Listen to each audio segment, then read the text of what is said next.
Hey, why won't either of you talk to me? I cried out to my husband and daughter. It had been a whole month since they started ignoring me. It hurt so much. I didn't know what caused it. When I finally realized they were ignoring me at home, it felt like I was invisible. Hey Dad, did you hear something? Nope, probably just your imagination. My daughter and husband kept dismissing me, even though they could clearly hear me and see me. They acted like I wasn't there at all. I couldn't bear it any longer, so I decided to leave home. 5 years later, I got my revenge in a surprising way. My name is Natalie Smith. I'm 50 years old. I used to be a regular stay-at-home mom with my husband Jackson and our daughter Ruby. Jackson and I met at work 23 years ago, both in it, earning a good living. We were comfortable and didn't have to worry about money.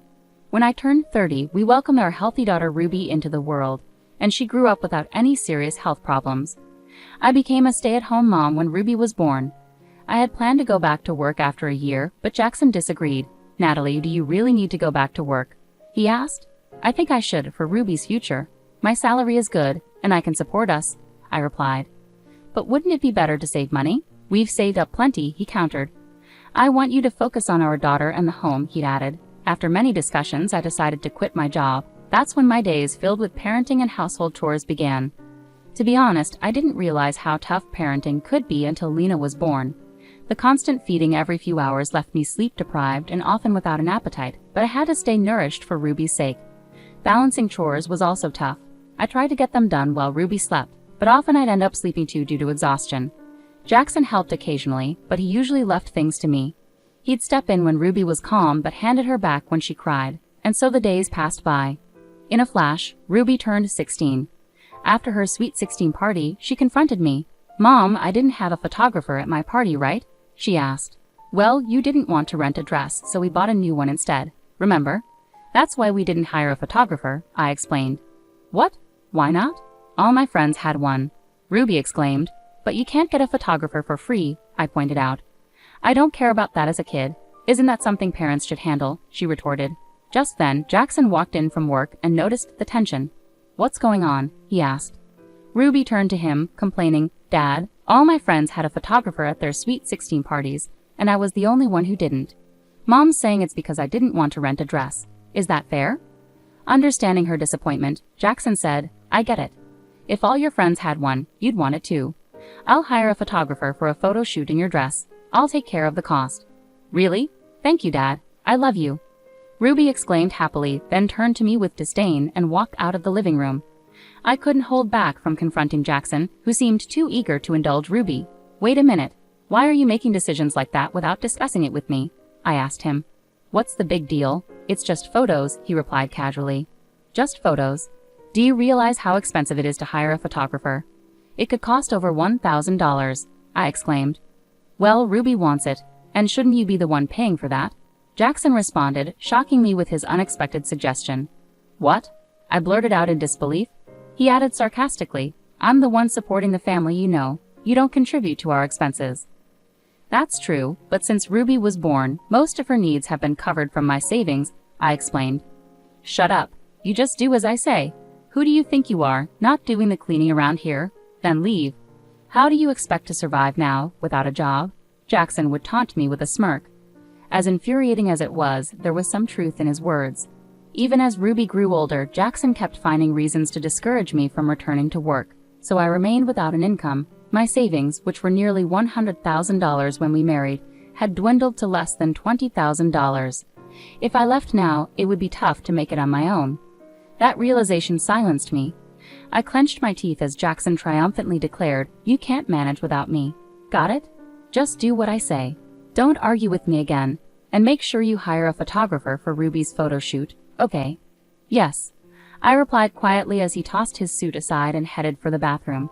Hanging up his suit, anger simmered inside me. What was all this about? How much more would Ruby and Jackson undermine me? I never intended to be a stay-at-home mom forever. After careful consideration, I resolved to start working from home, just in case. Jackson's dismissive response was, do whatever you want. So I started a job that fit within our tax bracket. The photo shoot for Ruby ended up costing $1,500. She insisted on getting the largest printed picture and having all the photo data, which made it expensive. Looking at the printed picture, Ruby exclaimed, Oh, I look terrible in this. I look way better than that. Don't say that. The photographer worked hard to take this shot for you. Maybe it was the studio's fault in the first place. You chose that place, Mom. It was the only one available when you were free. Stop making excuses. I don't think I'll ever look at this picture again, so just put it away somewhere. What do you mean? I muttered, feeling my voice tremble with anger and sadness. But as a mother, I knew I shouldn't get emotional right then. I took a deep breath to calm myself, holding back tears as I went to the kitchen. Little did I know, worse was yet to come. The next day, I made breakfast as usual, but Jackson and Ruby never came downstairs. Just as I was about to check on them, I heard them chatting as they came down the stairs. Hey Dad, where are we going for breakfast? How about that cafe near the station? I heard they have great breakfasts. I want to go there. All right, let's go then, Jackson replied as they both put on their shoes and headed for the front door. Confused and frustrated, I blurted out, "Wait a second. Breakfast is ready. Ruby, can't you hear me? Let's eat." But they didn't respond. The door closed with a slam, and their cheerful voices faded away. I couldn't understand what was going on. It wasn't just this once. They ignored me every time I called out to them. Why would they both do this to me? Did they really not hear me, or was something else going on? Later that evening, they returned home together, having had dinner out without me and ignoring the meal I had prepared. Each went straight to their rooms. This pattern repeated day after day, and it broke my heart. A month passed with no change in their behavior. Then one day I found completed divorce papers in the living room. "What does this mean?" I asked Jackson, but as usual, he and Ruby ignored me, happily eating pizza and watching a movie together. That's when it hit me. All the emotions I'd been holding back boiled over. In a desperate panic, tears streaming down my face, I finally spoke up. "Hey, why won't either of you answer me?" I pleaded, but there was no response. They just kept laughing and watching the movie, completely ignoring me.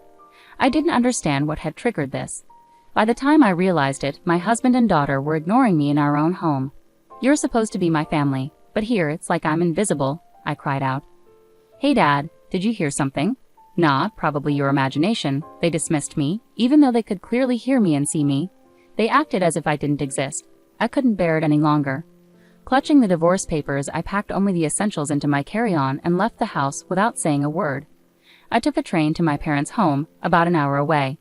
Thankfully, my parents are still alive and enjoying their retirement. They were surprised to see me arrive with luggage, but they welcomed me with open arms once I explained everything. "I can see you've been through a lot, Natalie. We're sorry we didn't notice sooner. You can stay here as long as you need to get back on your feet," my parents said kindly. Their words brought tears to my eyes that day. It was the first time in decades that I had cried so openly. The following day, I filed for divorce and reverted to my maiden name, changing from Smith to Adams. Despite feeling some loneliness, I managed to steady my emotions and started looking for a job. It was daunting. After leaving work at 30 and having a 20-year gap in my employment history, I wondered if there was still a place for me in the workforce at 50. Well, that's quite a twist. Here's a rewrite. I was grateful to be hired on the spot by the first company I applied to. They valued my previous experience with a well-known company, and soon I was handling important responsibilities. Over the next 5 years, I mastered my job and began training new hires. I formed a special bond with Harris, a colleague around my daughter Ruby's age. It felt like having a son, and I enjoyed chatting with him. His mother, around my age, became a good friend, and we talked about everything from work to personal matters. Harris, now in his 3rd year at the company, handed me an envelope one day. "What's this?" I asked, curiously. He grinned shyly and said, "I'm getting married, and I really want you to come to my wedding." "Congratulations. I'd love to be there." "Thank you," I replied warmly. When I got home and opened the invitation, I was stunned. The bride was none other than my daughter, Ruby Smith. "You're kidding, right? Is this some kind of coincidence?" I exclaimed aloud. Just then, my phone rang. It was Jackson. "Hello, it's been a while. How are you holding up?" he asked casually. "What do you want?" "Don't be like that," I replied tersely. "Ruby's getting married. You should come to the wedding," Jackson said abruptly. "What are you talking about? We're divorced. I can't just show up and pretend everything's fine," I retorted. "Just come, okay? I'll send the invitation to your parents' house," he said, ending the call before I could respond. I had no intention of attending Ruby's wedding as her mother. However, I had already promised Harris that I would be there. It would be rude to decline now. With that in mind, I reluctantly decided to go. On the day of the wedding, 2 months later, I attended as a guest on the groom's side, since Harris worked for me. The ceremony itself was intimate. with only close family present. Guests were to join for the reception. I noticed an empty seat in the family section. Apparently, Jackson hadn't seen me yet. As the introductory movie for the bride and groom concluded, they began greeting each table. Harris approached our table with a warm greeting. "Thank you so much for coming today," he said happily. Beside him, Ruby's expression turned pale with shock. Jackson, noticing this, rushed over in disbelief. "What's going on? Why are you sitting here?" he demanded, breathless.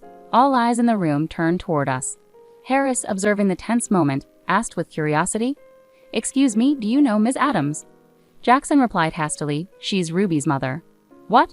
But I was told Ruby's mother abandoned the family and left," Harris exclaimed in confusion. "That's not true," I interjected firmly. It became clear that Jackson and Ruby had fabricated a story painting me as the villain. They stood there, guilt written on their faces. I decided to set the record straight. "Harris, I apologize for not telling you the truth earlier. I am Ruby's mother, Natalie Adams." "Did you really abandon Ruby and your husband?" Harris asked, searching for clarity. "That's not the case. At home, I was treated like nothing more than a housekeeper by my husband and daughter, and eventually, they started ignoring me." "Ignored?" "Yes, it went on for a month, and I couldn't take it anymore." Jackson had already prepared divorce papers, so I took them and left. It wasn't me who left. They pushed me away. "Ruby, why did you ignore your mom?" I asked, hoping for an explanation. Ruby's smile faded as she retorted defiantly. "Because everything about her was annoying, so Dad and I decided to ignore her. She left after just 1 month. Isn't that funny?" she replied callously. "Ruby, are you serious? It's fine. It won't bother you. Just think of me as not having a mother," Ruby said with a smile, trying to brush off the situation. But Harris, visibly angry, couldn't stay silent. "What are you saying? This is serious. I never knew you could be so heartless," Harris said, his voice filled with disappointment. Ruby, surprised by his reaction, responded in confusion. "Huh?" She clearly hadn't expected Harris to side with me. Harris, his tone cold and resolute, pulled away from Ruby's touch. "This engagement is over. I'm glad I saw your true colors before we got married," Harris declared firmly. "What? Wait, you can't be serious," Ruby protested, shocked. "Don't touch me. I don't want to be with someone as cruel as you ever again. The wedding is canceled," Harris stated firmly, cutting off any further discussion. "No way." Harris took the microphone and addressed the guests, apologizing sincerely. "I'm very sorry," he said, instructing them to take their gifts back and leave. "Wait, everyone, please don't leave." Ruby cried out tearfully, but the guests departed with cold stares. Just as I was about to follow them out, Jackson confronted me. "Natalie, do something," he pleaded urgently. "Huh? Why should I? This is your doing, isn't it? You ruined Ruby's wedding, and you don't regret it," I retorted, unable to suppress a laugh. "What's so funny?" Jackson yelled, growing more frustrated. "Just the irony of it all. I don't feel an ounce of sympathy for Ruby. You both brought this upon yourselves. You deserve this," I replied firmly. "What about Ruby's marriage?" he pressed, his voice fraught with concern. "I don't care. I'm just glad Harris, my valuable team member, doesn't have to marry someone like Ruby. He deserves someone much better. So goodbye. I won't see you ever again." With those words, I walked away from the venue without looking back. A sense of relief washed over me, knowing I had made the right decision. Later on, Harris and Ruby's engagement was called off. It turned out Ruby had been working as a temporary employee and had planned to quit her job for marriage. Without a stable income and now without a fiancé, Ruby started spending recklessly on designer items to cope with her stress.